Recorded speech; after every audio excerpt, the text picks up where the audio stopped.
If you follow me on Instagram, which you all should, at Sasha Raquel YT, you would know that I was blessed enough to go see Dune for a second time this week. And so some of you might be curious to hear my spoiler thoughts as well as what my opinion is of the film after a rewatch. If that is you, before you watch this video, please go check out my video that I posted last week of my spoiler-free review, because those are my initial thoughts about the movie. So if you kind of want to see what's changed, I would head over and watch that one. This one, I'm going to be more specific since the movie is out. So spoiler warning up front here.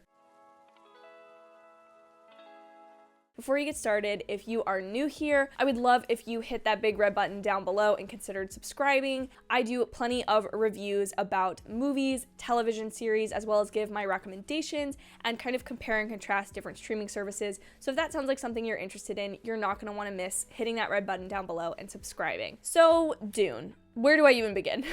Again, the movie visually is incredible. I was able to see it in IMAX the second time through, and I will say, although I am not the biggest fan of IMAX in the sense that the aspect ratio changing, I almost always notice it and it just takes me out of the movie, but that is neither here nor there for the film. The IMAX scenes are incredible, and my favorite sequence that was filmed almost entirely in IMAX is the scene where Paul, his father, and the Judge of the Change, as well as Josh Brolin's character, who I apologize, I don't know his name, go to check out the spice collectors, realize there is a worm and there is a failed extraction of the spice processor, and so they must run out and rescue the people in the spice processor, and Paul has his first vision that's spice induced.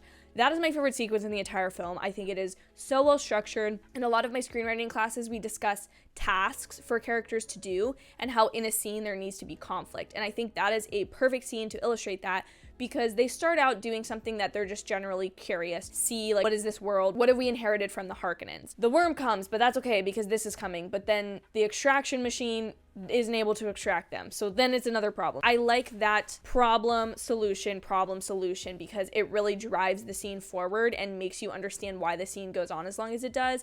And I also think it's just beautifully shot, and the fact that we have this vision in this really tense moment is just, it's really nice, and I really enjoyed that scene specifically. The other thing I noticed majorly on Rewatch is up until the midpoint. So I would declare the midpoint as when there is an attack on the city, the Duke is killed, and Paul and Jessica have to flee, basically. I see this scene as the midpoint because this is where the movie switches. We are in a different area. We go into the desert, which previously we were told not to go into under any circumstances, and we already know it's dangerous because we've gotten that sequence with the sandworms, but we have an emotional weight of people are dying. We also have a shift into a way more spiritual realm of the movie, which I'll get to a little later.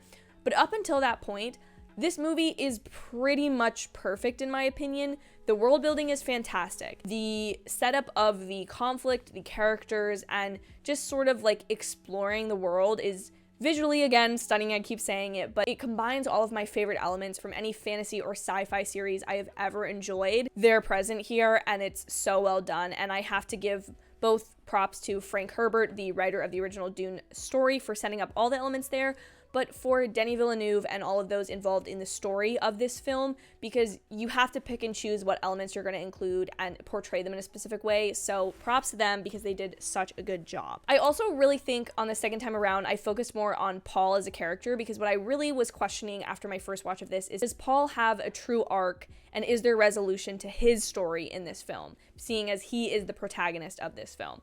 And I do really love his arc. He goes from being this naturally intelligent, curious kid who is wary about inheriting power from his father, but wanting to be a good leader like his father.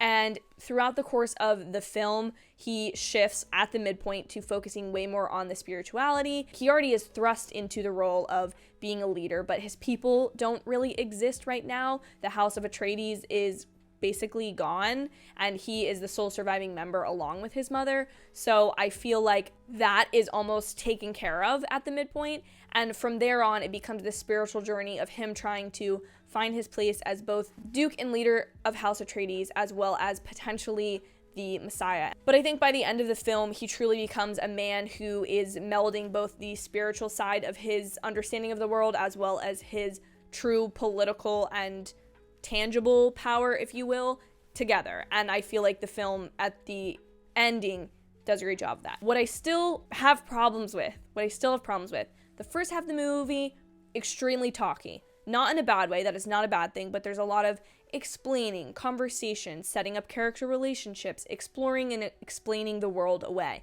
The second half of the movie, since it follows pretty much exclusively Paul, there is not a lot of talking because he is very much in his head. And while I do think this movie has done a great job of, applying some of those internal monologues that Paul, I assume, had in the book to the screen, the huge issue is the second half of the movie just feels like you're waiting for something to happen. And I personally feel like the last 3 scenes of the movie, from the time that Paul and Jessica run into the sands and then realize that there's something under the sand, which again, on a second rewatch, I still don't know what that is. So if you could tell me, comment it down below, please. But they run from the sandworm and they get on the rocks. From there on, none of those scenes feels like a climax, and they're not necessarily a true resolution. I will give the final scene with the fight of the Fremen soldier that Paul is forced to kill in battle to defend Jessica.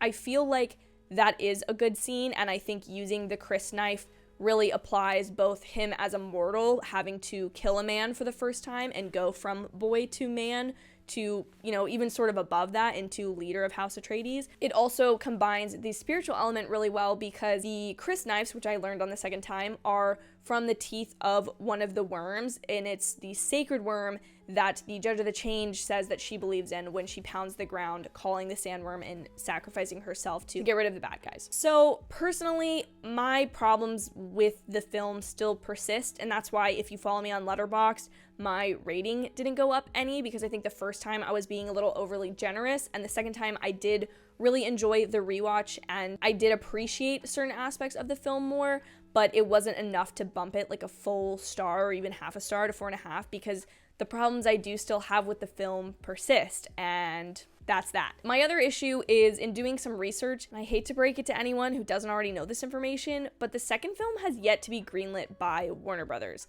It has not been filmed, it has not been greenlit. Now, hearing Denis Villeneuve's explanation of how he wants to do this second film and that it was his choice and not the studio's to break it into 2 parts, I do respect, and I think that eventually audiences will get over it. I still think there may be a little bit of mainstream audience confusion as to what this film really is, because I think I still believe what is being marketed is not necessarily what audiences are going to leave the theater thinking. But I like the idea of the next film following Chani, Zendaya's character, which I would love because we've been hinted at her a lot in the first movie. And in the second movie, I think since Paul has already had a satisfying arc, obviously he'll still be a part of the story. But I think Chani being the main protagonist might change up the film. So I really do hope it gets greenlit and that we get to see this film come to fruition. I just still personally feel, and I believe others have said it, so I'm not saying that this is my own idea, these films should have all been filmed together at the same time, delayed until both could be released anywhere from 6 to 12 months apart. I really do feel like it's 2 parts of the same whole. It is coming from the same book, and I understand and respect the fact that it was split apart to do the best possible adaptation for the material that there could have been, but I genuinely do still feel like.